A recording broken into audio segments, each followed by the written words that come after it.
내년 6.3 지방선거를 6개월여 앞두고 여야 움직임이 본격화하는 가운데 당의 재창당 수준의 고강도 쇄신을 요구한 김재섭 국민의힘 의원. 제22대 국회의원. 국민의힘과 미래통합당 비상대책위원회 위원 역임. 내년 지방선거의 승리를 위해 윤석열 전 대통령과의 절연이 우선이라고 강조. 유권자분들은 사실 중도층들의 대부분이세요. 그분들을 설득하고 열심히 하겠습니다. 지역 일을 위해 열심히 하겠습니다 하고 뛰어다닌들 그렇게 해서 10표를 벌어놓으면 갑자기 윤어게인 해버리는 순간 100표가 툭 떨어지는데. 김재섭 의원이 생각하는 국민의힘 쇄신 방향과 6.3 지방선거 전략 집중 분석합니다. 사법 개혁안 등을 둘러싸고 정치적 논란이 격화하고 있습니다. 각 당의 내부 상황도 복잡합니다. 12월 국회 핵심 쟁점 김재섭 국민의힘 의원과 얘기를 나눠보겠습니다. 김 의원님 안녕하십니까? 네, 안녕하십니까? 네. 먼저 국회 상황부터 짚어보겠습니다. 국민의힘이 필리버스터와 청막 농성 등 지금 모든 수단을 동원해서 사법 개혁안 등 쟁점 법안 처리를 저지하겠다는 입장인데요. 내란 전담재판부 설치법에 대한 공방도 뜨겁습니다. 이 법안을 둘러싼 핵심 쟁점은 무엇이라고 보시는지요? 내란 전담 재판부는 삼권 분립을 훼손하는 명백한 위헌적인 소지가 있는 법안입니다. 그렇기 때문에 그로부터 이 모든 문제들이 다 시작이 되는 것이고, 네. 위헌이면 위헌인 것이지 위헌 소지를 줄이겠다라는 민주당의 태도도 사실 이해하기 좀 어렵습니다. 그러니까 위헌이라고 하면은 그만두면 되는 것이거든요. 위헌 소지를 줄일 수 있는 그 어떤 양적인 문제가 아니라 질적인 문제거든요. 애초에 네. 접근 방식이 좀 다르고, 게다가 이 위헌 이야기가 나오니까 위헌 소송조차 무력화해버리는 헌법재판소법 개정안을 내므로써 사실 위헌을 위헌으로 덮겠다는 시도를 계속하고 있는 것이거든요. 그래서 지금 대한민국 국회가 앞장서서 정부 여당이 앞장서서 위헌적인 법률들을 만들고 있다라는 네. 것이 가장 큰 핵심인 것 같습니다.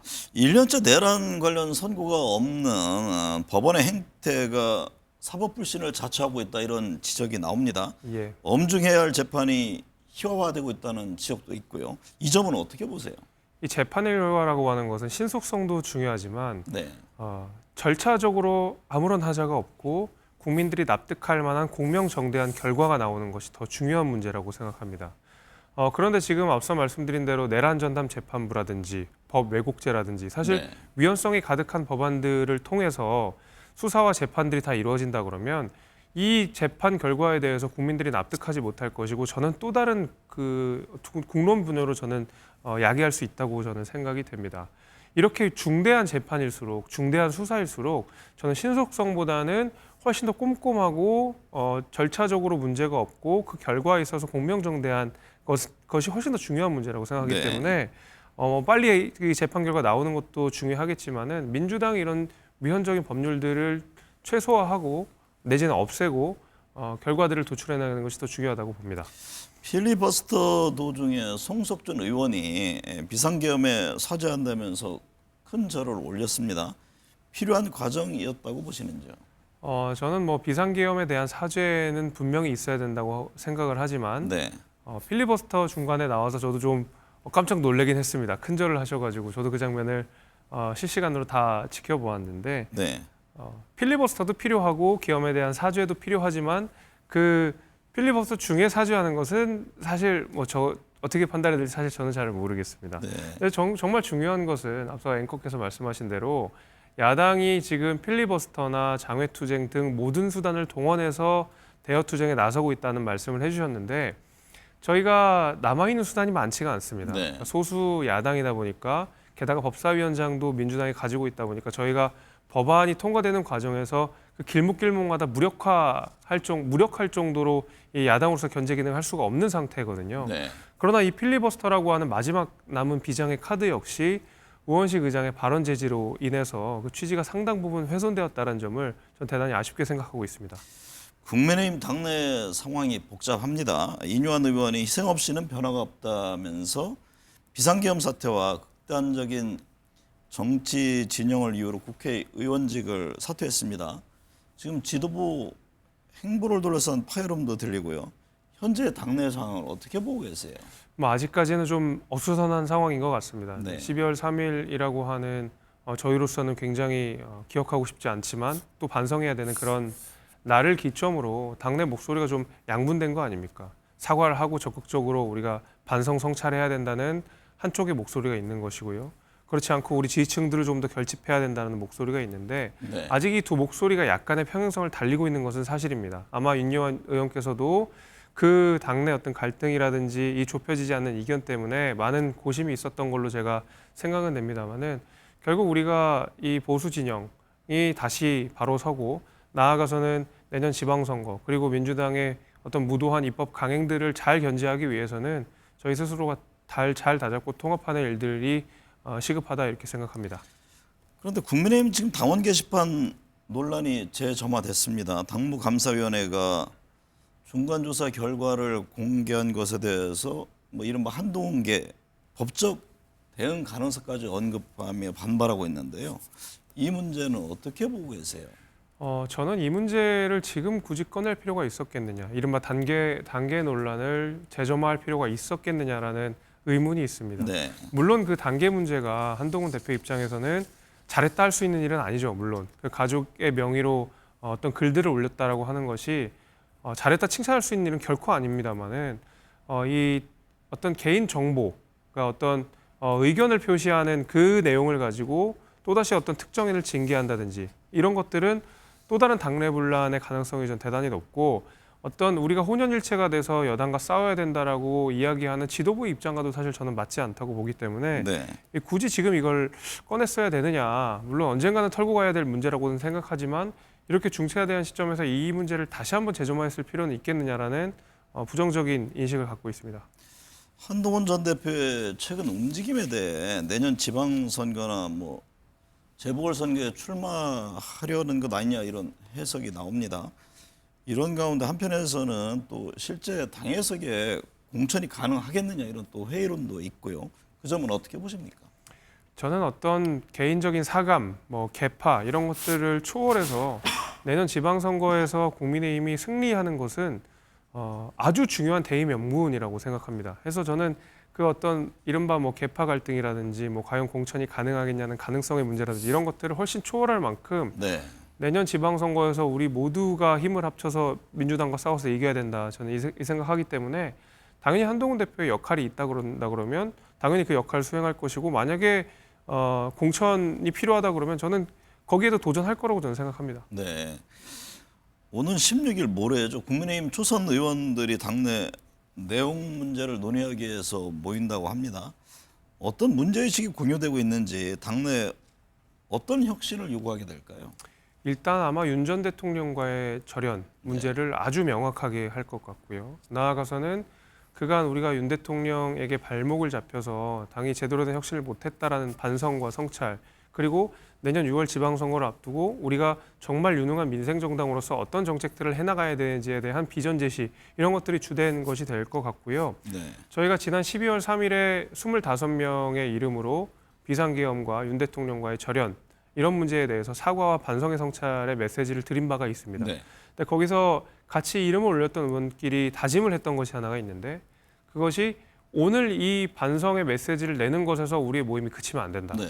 끊임없이 우리가 모이고 또다시 같은 뜻을 가지고 있는 의원들의 합을 더 키우고 이러면서 반성과 성찰 그다음에 당의 개혁에 있어서 우리가 끊임없이 노력하고 자주 메시지를 내야 된다. 행동으로 보여야 된다라는 약속 다짐을 했거든요. 네. 그런 일환으로 16일 날 또 의원들께서 만나시는 거기 때문에 또 다른 어떤 혁신적인 메시지 그다음에 거기 개혁 작업들에 관한 비전들을 말씀하실 거라고 저는 보고 있습니다. 그리고 요구사항이 어쨌든 지난번에도 장동혁 지도부에는 반영이 안 됐잖아요.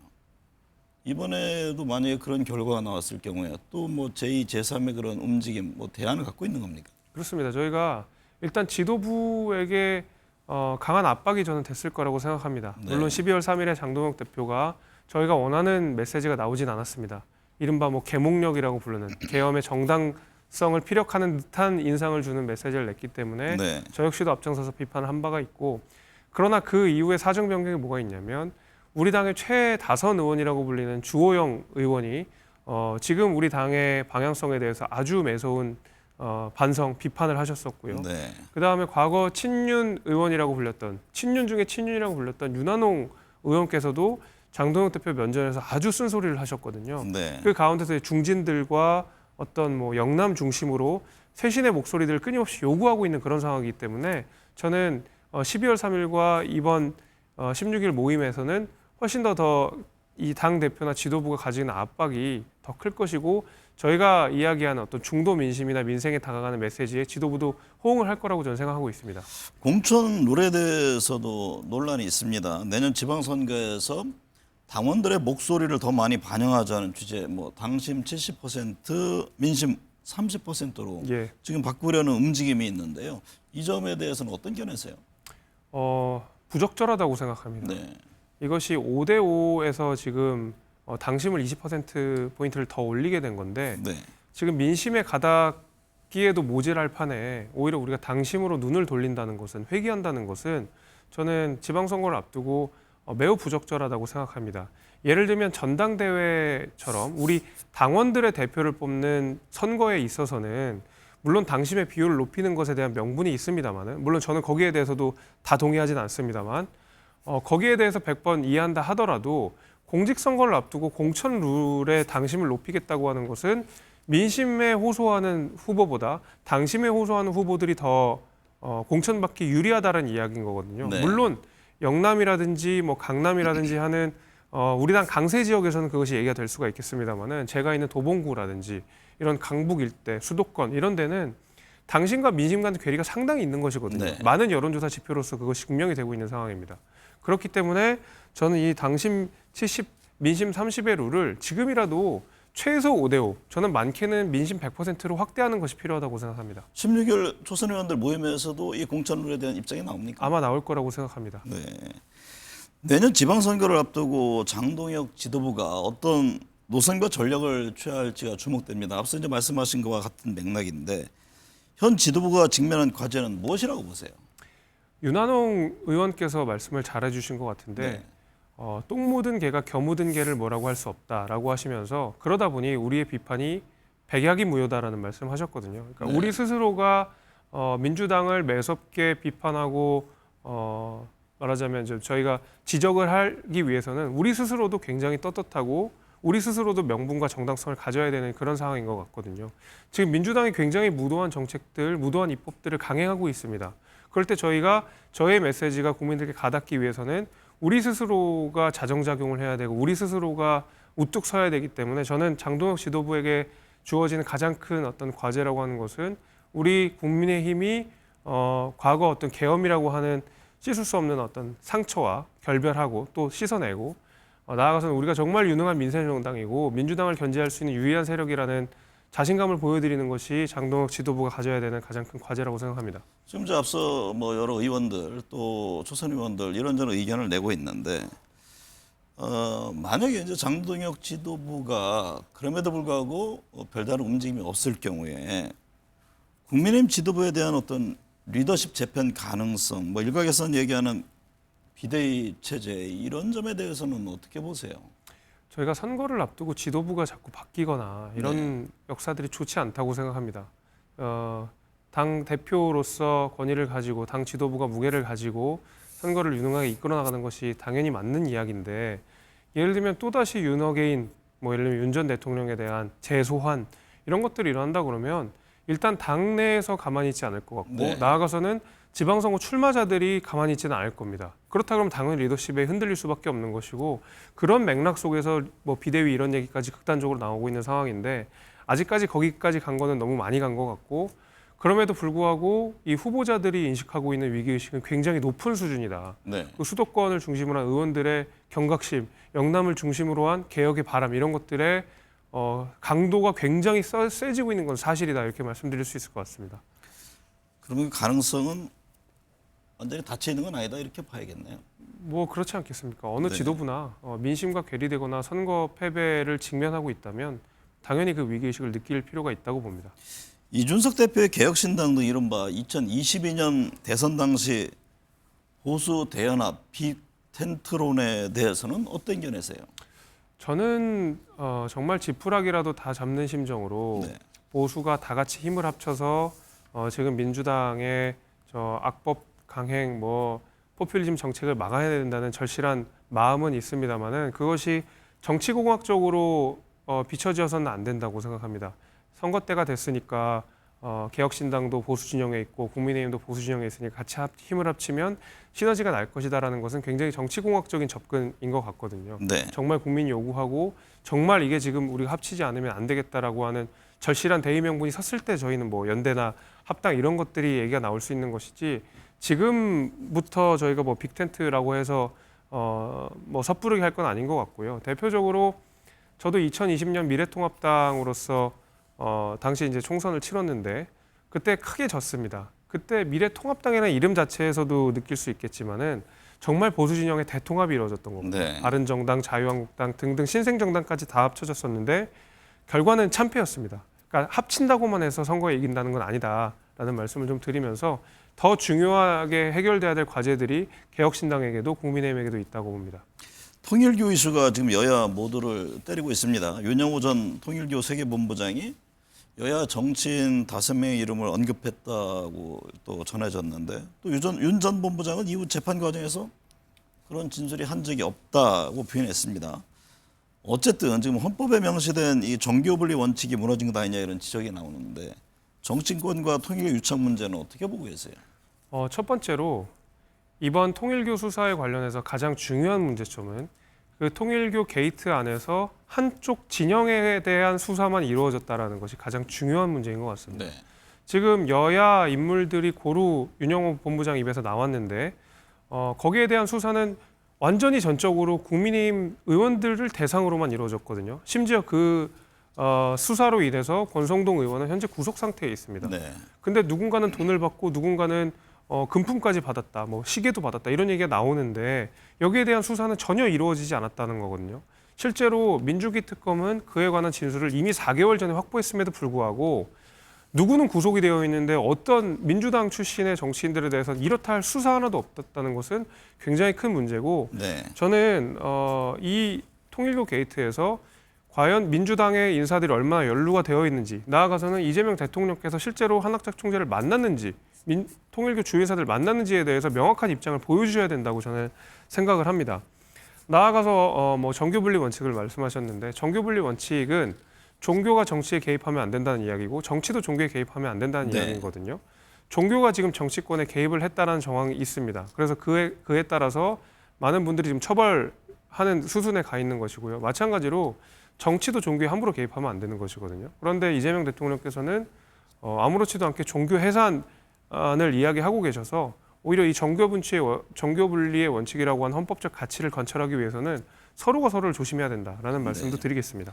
최근 디지털 자산시장 통합법을 대표 발의했습니다. 법안의 핵심 취지는 어떤 겁니까? 예, 이게 이제 디지털 자산이라고 하는 것은 굉장히 광범위하게 되어 있습니다. 우리가 네. 이른바 가상 자산이라고 부리는 무슨 코인이라고 불리는 것들이 또 있고요. 실제로 스테이블 코인이라고 하는 그러니까 달러 기반이나 원화를 기반으로 하는 자산이 또 디지털 자산이 있습니다. 네. 이 모든 것에 대한 기초적인 법률들을 제도권 안에 넣는 법률들을 제가 만든 겁니다. 왜냐하면 저희가 디지털 자산 관련해서 입법례가 이미 있습니다만은 네. 그게 이제 계속 저희가 기술도 발전하고 이용자들의 어떤 편의 문제라든지 이용자 보호 문제들이 계속 불거지다 보니까 이제 2차 입법 내지는 통합법의 발의가 필요한 상황이었고 그런 가운데서 제가 그 업계와 학계와 이용자들의 목소리를 잘 담아서 법안을 발의한 것입니다. 네. 2026년 지방선거 6개월도 남지 않았습니다.